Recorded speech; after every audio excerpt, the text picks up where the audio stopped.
नमस्कार साथियों, मैं राहुल शुक्ला। शंकर के इस एपिसोड में आप सभी का स्वागत है। पिछले एपिसोड में हमने देखा था कि आदि गुरु शंकराचार्य के संन्यास ले लेने के बाद जब श्री गोविंद पाद से मिलने ओमकारेश्वर की तरफ चल देते हैं तो इस सफर में उनके साथ क्या क्या घटनाएं घटती हैं। आज हम यह देखेंगे जब शंकर श्री गोविंद पाद से पहली बार मिलते हैं तो शंकर गोविंद पाद को अपना परिचय कैसे देते हैं और उनके बीच में क्या बात होती है। फिर शंकर से शंकराचार्य कैसे बने।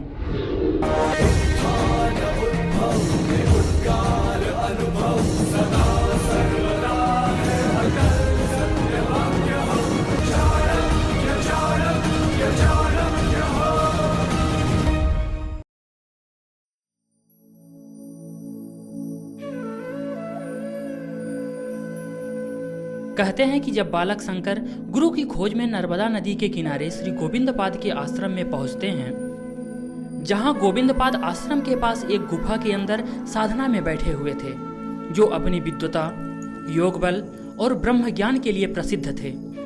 जैसे ही शंकर गुफा के दरवाजे पर पहुंचते हैं, वैसे ही अंदर से एक आवाज आती है। कौन हो तुम? हे प्रभु, मैं पृथ्वी नहीं हूँ, न जल हूँ, न तेज हूँ, न वायु हूँ, न आकाश हूँ, न उनके गुण हूँ, न इंद्रियां हूँ, अपितु इन सबसे परे जो परम तत्व है वही मैं हूँ। तुम्हारे उत्तर से मैं बहुत प्रसन्न हूँ। तुम्हारे उत्तर से अद्वैत का साक्षात्कार होता है। यहाँ पर शंकर अपना परिचय देने के लिए एक तरीका अपनाते हैं। जो कुछ भी आप आमतौर पर समझते हैं वो मैं नहीं हूँ।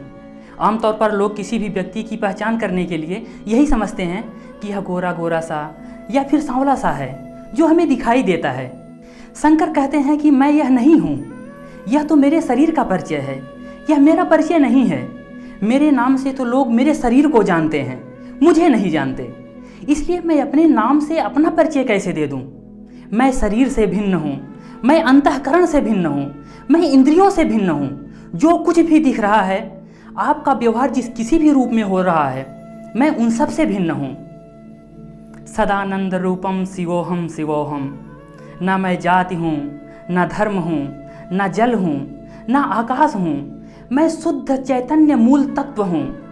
जब आप ऐसे बयान देखते हैं ना, तो यही जवाब औरों से शंकर को बहुत अलग या बहुत ऊपर लेकर चला जाता है। वह कहते हैं कि जो हमारा मूल स्वरूप है, हमारा ही नहीं बल्कि सबका जो मूल स्वरूप है, या इस सृष्टि के कण कण का जो मूल स्वरूप है, वही एक सत्ता है जो मैं हूँ। और यही बातें शंकर को शंकराचार्य बनाती है। शंकर सिर्फ 9 साल के थे जब वो श्री गोविंद पाद से मिले। गोविंद पाद ने शंकर को संन्यास की दीक्षा दी और अपना शिष्य बनाया। कहते हैं कि श्री गोविंद पाद के कहने पर सन्यासी शंकर ने महाभारत में लिखे विष्णु सहस्त्र नाम पर श्लोकों की रचना की, जिससे लोग परमात्मा के 1000 रूपों को समझ सकें। विष्णु सहस्त्र नाम की गूंज आज भी सुनाई देती है। तरह तरह की परीक्षा के बाद श्री गोविंद पाद ने ही शंकर को शंकर आचार्य या शंकराचार्य का नाम दिया, जिसे आज हम हिंदू धर्म कहते हैं। उसके सबसे महत्वपूर्ण धर्मगुरु शंकराचार्य की परंपरा की शुरुआत यहीं से हुई। श्री गोविंद पाद ने शंकर को 4 महाकाव्यों में ब्रह्म तत्व का उपदेश दिया था। ब्रह्म जो है वह चरम सत्ता का नाम है, जो अंतिम सत्ता है, जिससे सारे जीव और चेतन जगत या जड़ जगत उत्पन्न होता है। उस सत्ता का नाम ब्रह्म है। ब्रह्म कोई देवी देवता या भगवान नहीं, ब्रह्म जो है वह चरम सत्ता का रूप है। शंकर 4 वर्ष तक गुरु गोविंद पाद की सेवा में रहे। इस दौरान वह शंकर से आचार्य शंकर बन गए। उन्हें गुरुकुल के बच्चों को पढ़ाने की जिम्मेदारी दी गई और वह शंकराचार्य के नाम से चर्चित हो गए। उनकी चर्चा की वजह एक और थी, शास्त्रार्थ। शास्त्रार्थ में सवाल जवाब होते थे, दर्शन और जीवन से जुड़े प्रश्नों पर बहस होती थी। जाहिर है इसमें शामिल होने वाले विद्वानों के लिए यह प्रतिष्ठा की बात होती थी। शंकराचार्य ने शास्त्रार्थ में बड़े बड़े विद्वानों को निरुत्तर किया। ध्यान रहे, उस वक्त शंकराचार्य की उम्र सिर्फ 12 साल बताई जाती है। लेकिन वह कितने बड़े विद्वान थे, उसकी परीक्षा काशी में ही हो सकती थी। एक दिन जब शंकर अपने गुरु श्री गोविंदपाद के साथ आश्रम में घूम रहे थे, तब गोविंदपाद ने उनको बादरायण आदि ऋषियों द्वारा लिखे ग्रंथों को दिखाते हुए कहा, ये देखो, ये वेदांत ग्रंथ बादरायण आदि के लिखे। शंकर ने जैसे ही उन ग्रंथों को देखा, उनको हाथ में उठाते हुए बोले,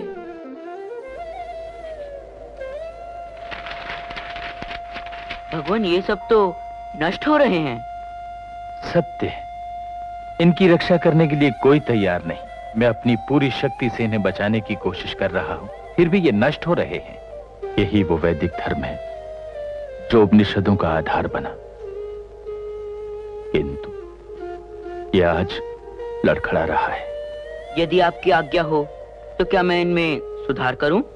मुझे बड़ी तसल्ली होगी। शायद महर्षि की यही इच्छा है कि तुम्हारे हाथों इन्हें उबारा जाए।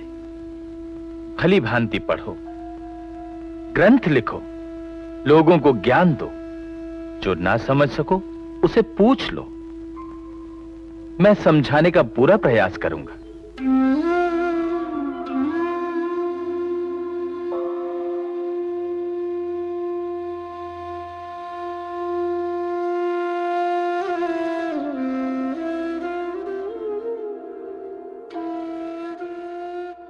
वे ग्रंथ जो अपना अस्तित्व खो रहे थे, शंकर उनको पढ़ते, उन पर भाष्य लिखते, फिर ग्रंथशाला में रख देते। उनके जितने भी गुरु भाई थे, सब उन भाष्यों को पढ़ते और जिन विषयों पर भाष्य लिखे जाते, उन विषयों पर वह शंकर से शास्त्रार्थ करते। इस प्रक्रिया से उन्होंने सारे वेद, वेदांत और ग्रंथों का पुनर्गठन करना शुरू किया। अरे, शंकर ने वेदों का पुनर्गठन करके बहुत बड़ा काम किया है, बहुत बड़ा काम किया है। बड़ा ज्ञानी है। ये तो ठीक है, बिल्कुल ठीक है, परंतु वो सभी को ब्राह्मण कहता है, उस पर विश्वास कैसे करें? कैसे करें बोलो तो? हाँ, कैसे विश्वास करें?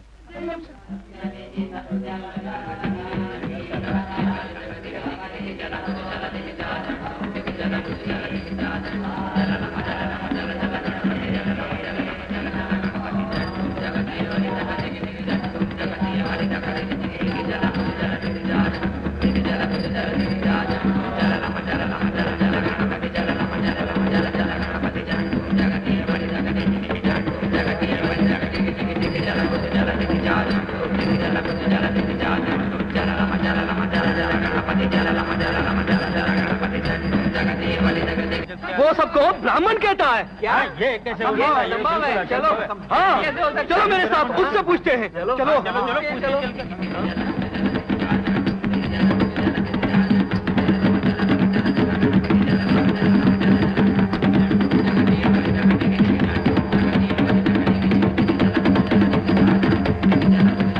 सर्वं ब्रह्मेत्याह, सर्वं ब्रह्मेत्याह, कथमिदं विश्वस्तं थे, कथमिदं विश्वस्तं थे। आश्रम में जितने भी सन्यासी आचार्य शंकर के साथ रहते थे, वह सभी शंकर के पास जाने लगते हैं। और इस बार शास्त्रार्थ इस बात पर होना था कि सभी ब्राह्मण कैसे हो सकते हैं। जब सभी सन्यासी शंकर के पास पहुंचते हैं तो वह लोग शंकर से पूछने लगे कि सभी ब्राह्मण कैसे हो सकते हैं, तुम सबको ब्राह्मण कैसे कह सकते हो? तो इसके जवाब में शंकर ने कहा, ये मेरा मत नहीं है, वेद जानने वाले महान ऋषियों का ये मत है। ये मेरा मत नहीं है, वेदों को जानने वाले महर्षियों का मत है। धर्म पालन करने और संन्यास लेने के लिए जब मैं घर से निकला तो मैंने अपनी माता से पूछा था कि मेरा गोत्र कौन सा है। माँ, माँ, माँ, माँ, माँ। किम गोत्र? मेरा गोत्र कौन सा है माँ? अम्बा। किम गोत्रोऽहमस्मि?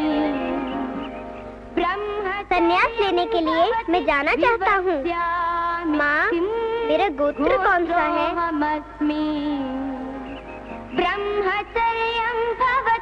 विवस्यामि किं गोत्रोऽहमस्मि अम्बा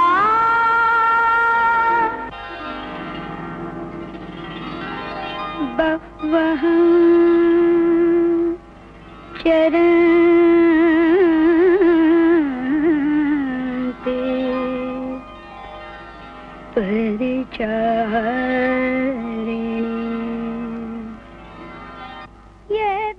बेटे, मैं तुम्हारा गोत्र नहीं जानती।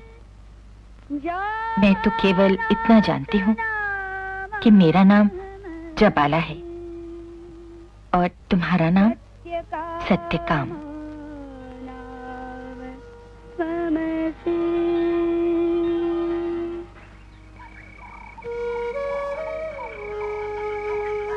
हे पूज्यवर, मैं अपना गोत्र नहीं जानता। माँ से पूछने पर उसने मुझसे कहा वो मेरा गोत्र नहीं जानती। उसका नाम जबाला है, मेरा नाम सत्यकाम है, इसीलिए मैं सत्यकाम जबाला हूँ।